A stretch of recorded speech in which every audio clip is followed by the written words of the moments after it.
Perkenalkan, nama saya Iskandar Novelia, NIM A13718.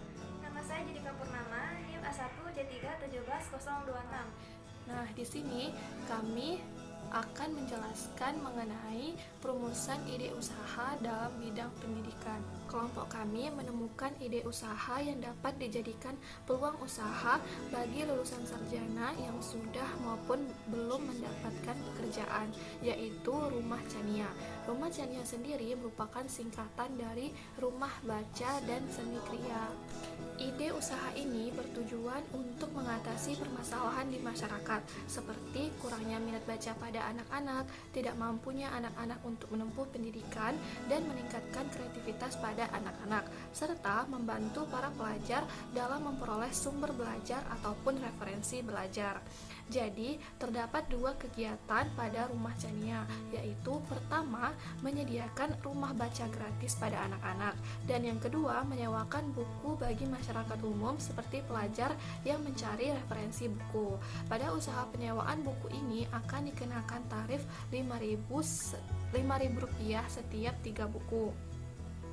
Rumah Chania menyediakan buku-buku yang dapat dibaca secara gratis oleh anak-anak yang kurang mampu, serta buku tersebut juga dapat disewa oleh pelajar yang membutuhkan.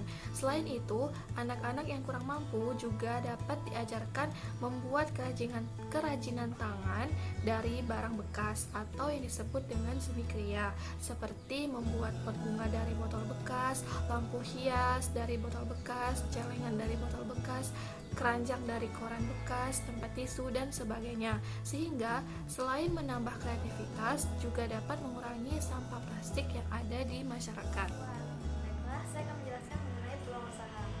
Saat ini, banyak sekali orang tua kesulitan dalam memenuhi kebutuhan anaknya, khususnya pada bidang pendidikan, sehingga berdampak kepada anak-anaknya tidak memiliki buku sebagai sumber belajar. Nah, pentingnya buku untuk menambah wawasan menuju para penulis untuk mengeluarkan buku-buku terbarunya, baik itu fiksi, non-fiksi, komik, dan lain sebagainya. Namun, sayangnya ada beberapa kalangan yang tidak mampu membeli buku dikarenakan tingginya harga buku. Nah, berdasarkan fenomena-fenomena tersebut, muncullah peluang usaha rumah karya khusus untuk anak yang kurang mampu dan usaha penyewaan buku. Nah, usaha penyewaan buku ini adalah sebagai fasilitas para kalangan yang suka membaca buku dengan harga yang rendah. Baiklah, yang kedua adalah mengenai tantangan. Nah, dalam merintis usaha ini ada 6 tantangan. Yang pertama adalah mencari lokasi yang strategis untuk usaha ini sangat sulit. Yang kedua, ketersediaan bahan bacaan yang sesuai. Yang ketiga adalah menjaga semangat tim. Yang keempat, komunikasi dengan masyarakat sekitar atau lingkungan sekitar. Yang kelima, mencari donatur. Dan yang keenam adalah budaya literasi di Indonesia masih sangat rendah karena kemajuan dari teknologi. Nah, yang ketiga adalah mengenai kemampuan. Nah, usaha ini selain didukung oleh diri sendiri dan tim, usaha ini perlu didukung oleh 3 aspek. Yang pertama adalah komunitas, yang kedua masyarakat yang terkait, dan yang ketiga adalah usaha. Nah, dalam memulai dalam menjalankan usaha ini, kami gunakan dari pribadi kami sendiri dan juga dari donatur, relawan ataupun sumber lain. Nah, itu pun dapat berupa buku, sarana prasarana maupun dalam bentuk uang. Nah, adapun anggaran yang dibutuhkan.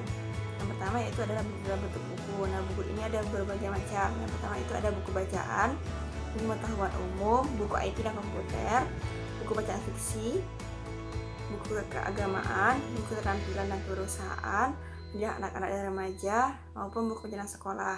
Dan dalam buku bacaan pun ada bermacam-macam, yaitu dari umurnya. Yang pertama yaitu dari umur 2-4 tahun. Yang kedua itu ada usia 5-6 tahun. Yang ketiga itu ada usia 7-12 tahun.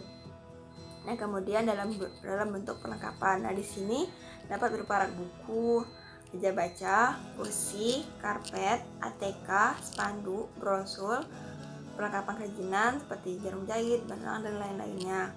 Selanjutnya yaitu kesulitan yang kami alami dalam diskusi kelompok.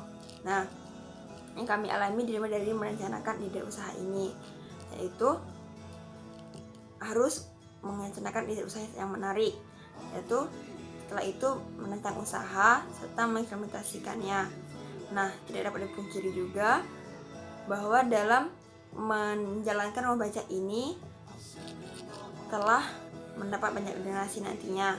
Namun SDM-nya pun harus memerlukan SDM yang bertanggung jawab untuk mengurus atau mengelola rumah baca ini. Nah, SDM pun menjadi penentu untuk optimalisasi fungsi rumah baca Chania ini. Dibutuhkan banyak SDM sekira-kiranya terdiri dari unsur ketua, petugas layanan, dan petugas administrasi dan teknis. Nah, dapat saya jelaskan secara singkat. Nah, ketua di sini bertugas untuk memimpin rumah bacaan, menyusun dan menetapkan program, mengembangkan rumah baca, melakukan hubungan kerjasama dan mengelola keuangan. Nah, selanjutnya yaitu tugas dari petugas administrasi dan teknis. Nah, di sini mereka akan mengurus administrasi, menyurat, mengadakan seleksi dan pengadaan bahan bacaan, melaksanakan pengelolaan bacaan, dan melaksanakan pengembangan bahan bacaan. Yang terakhir yaitu ada petugas layanan. Di sini ia akan bertugas melaksanakan tata tertib, memberikan layanan rumah Chania, dan melaksanakan administrasi keanggotaan. Nah, itulah penjelasan kami tentang ide usaha dalam bidang pendidikan dari kelompok kami.